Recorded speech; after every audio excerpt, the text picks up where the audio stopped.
Oke guys, halo semuanya, selamat datang di channel Ponautus. Kalau kalian perhatikan lebih detail seluruh mobil yang ada di IMS 2023, ternyata ada dua pabrikan mobil yang secara diam-diam melakukan improvement yang lumayan wow ya pada mobil andalan mereka. Pertama, Mitsubishi Xpander facelift, dan yang kedua, Suzuki Espresso. Kita mulai dari Xpander. Loh, Xpander kan udah facelift 2 kali, masa improvement lagi? Kalau kalian bertanya seperti itu, saya juga. Karena kalau dipikir-pikir, mending perubahannya dikasih ke Nissan aja. Toh, Livina dari awal launching di 2019 gak ada perubahan kan sampai sekarang. Tapi anyways, apa sih yang diubah sama Mitsubishi? Kalau dari sisi eksterior gak ada beda sama sekali ya, kecuali di bagian emblemnya. Untuk varian Ultimate, posisi emblemnya berubah ya, dari yang tadinya di bawah sekarang pindah ke atas, dan font Ultimate-nya itu juga berubah. Lanjut ke sisi interior, gak ada yang berubah ya kalau dari sisi desain dan kualitas material, kecuali 3 fitur ini. Pertama, untuk varian Ultimate Sport dan Exit, AC filternya diganti dengan model PM2.5 yang bisa nyaring partikel sampai ke level mikron, tepatnya 20-50 mikrometer. Tentunya dengan fitur ini kabin menjadi lebih bersih ya. Kedua, fitur idling start stop yang awalnya ada pas facelift launching itu dihilangkan ya. Kenapa? Ada plus minusnya.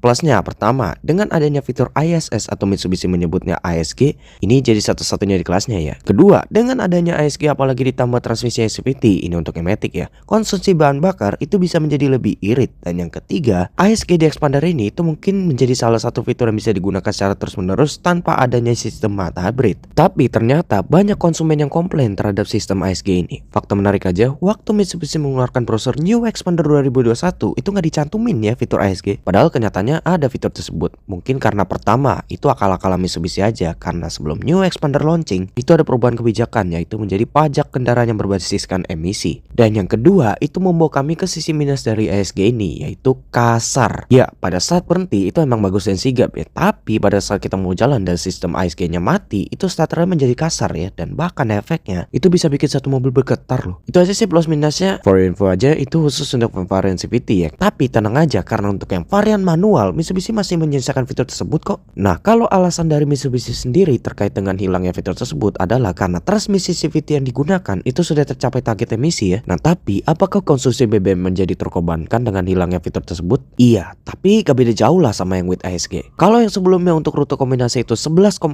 km per liter, di sini menjadi 11,2 ya. Ya gak begitu ngaruh lah. Perubahan fitur yang ketiga ada pada head unitnya. Ini sih minor ya, tapi untuk yang varian Sport dan Ultimate ada perubahan di opening screen-nya dari yang tadinya gini jadi seperti ini. Dan yang terakhir adalah ditambahkannya wireless charger untuk tipe Ultimate. Ini jadi sama kayak Xpander Cross facelift ya. Jadi untuk varian HP yang ada C standarnya itu bisa kita taruh di sini dan HP kita itu bakal ke-charge. Bisa di on off juga asalkan semua pintu itu tertutup. Overall itu aja sih improvement yang terjadi di Xpander 2023. Dan sekarang mari kita beralih ke Espresso karena perubahan yang terjadi itu jauh lebih bermakna.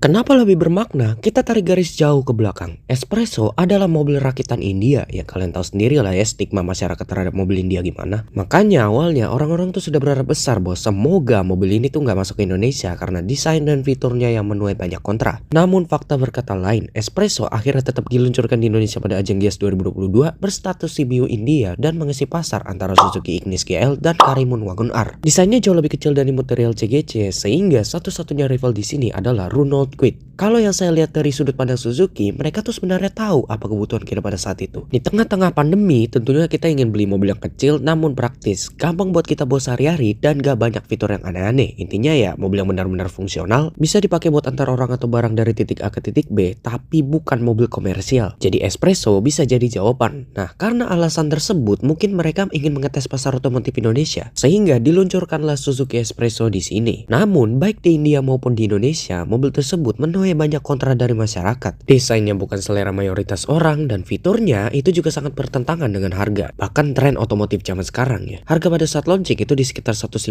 sampai 165 jutaan. Emang sih jadi salah satu mobil baru yang termurah di Indo. Tapi coba lihat apa yang dia dapat. Lampu mundur yang cacat sebelah, power window belakangnya masih engkol, headrest depan belakang yang fix, interior full polos, material full plastik dan banyak demi tombol. Dan lawaknya lagi bukan hanya pelipatan spionnya yang masih manual, namun pengaturan kaca spionnya itu manual loh, pakai tuas di sini ya. Bener-bener tuh kalau kata julukan netizen tuh kayak bajai ber-AC ya. Tapi hal yang lalu biarlah berlalu. Lihat dong Espresso sekarang. Ketambahan fitur berlimpah dan mesinnya itu bahkan baru total loh. Dari yang tadinya K10B alias mesin yang dipakai juga di Karimun Wagon R menjadi K10C dual jet. Masih satu platform ya, dan masih sama-sama 1000 cc 3 silinder juga. Tapi di sini mungkin Suzuki tuh ingin mengutamakan efisiensi BBM ya. Makanya untuk outputnya dia turun jika dibandingkan dengan mesin sebelumnya. Tapi sebenarnya yang sebelumnya sebelum ini aja tuh udah mega irit loh. Dalam kota itu bisa 117 dan luar kota itu bisa 121 lebih. Luar biasa irit. Apalagi sekarang dia sudah dilengkapi dengan idling stop system. Mantep ya buat ukuran segini. Bakalan gila lagi sih untuk konsumsi BBM-nya. Dan itu membawa kami ke fitur-fitur yang diimprove. Pertama, setirnya dari yang dulunya full polos sekarang sudah ada tombol audio dan bluetooth di setir seperti line up Suzuki lainnya ya. Lanjut lagi, spionnya dari yang tadinya lawak banget sekarang sudah ada electric mirror finally ya. Head unit baru ya. Touchscreen 7 inci model kekinian. Tadinya sih emang udah touchscreen, tapi kalau yang pre-improvement tuh kesannya jadul banget ya tampilannya. Karena emang itu head unit bawaan Suzuki Ignis. Kursi depan emang masih model pocong, tapi coba lihat ke belakang. Nah, berubah ya headrestnya. Sekarang jadi model terpisah, jauh lebih normal lah. Dan tentunya itu untuk safety juga, biar gak patah leher. Nah, bicara soal safety, ada perubahan juga ya. Pertama, untuk varian AGS, dia sudah dilengkapi dengan hill hold control. Jadi sewaktu kita berhenti dan melepas rem di tanjakan, mobil akan tertahan selama 3 detik agar tidak merosot. Mainnya buat harga segini, Electronic Stability Program juga akhirnya ditambahkan, mengingat bodinya yang tinggi dan cungkring. Jadi dengan adanya ESP ini, kelimpungan akan terjaga ya pada saat kita bermanuver. Dan yang terakhir, adanya jok Isofix untuk jok bayi di baris kedua. Udah gak full polos lagi ya kursinya. Bakalan lebih laris sih dari yang sebelumnya. Yang sebelum aja udah laris banget, bakal lebih laris dari R3 loh. Overall itu aja sih improvement yang terjadi pada Suzuki S-Version 2023. Kalau kalian mau lihat berapa kenaikan harganya, bisa dilihat di deskripsi ya. Bahkan termasuk yang Expander. Itu aja sih update kita terkait dengan dua mobil yang secara diam-diam melakukan improvement di tengah banyaknya gempuran mobil-mobil baru. Jangan lupa untuk klik tombol subscribe, tombol lonceng, dan like juga video ini jika kalian suka. Share video ini juga ke keluarga dan teman kalian via sosial media. See you guys next time dan salam otomotif. Bye.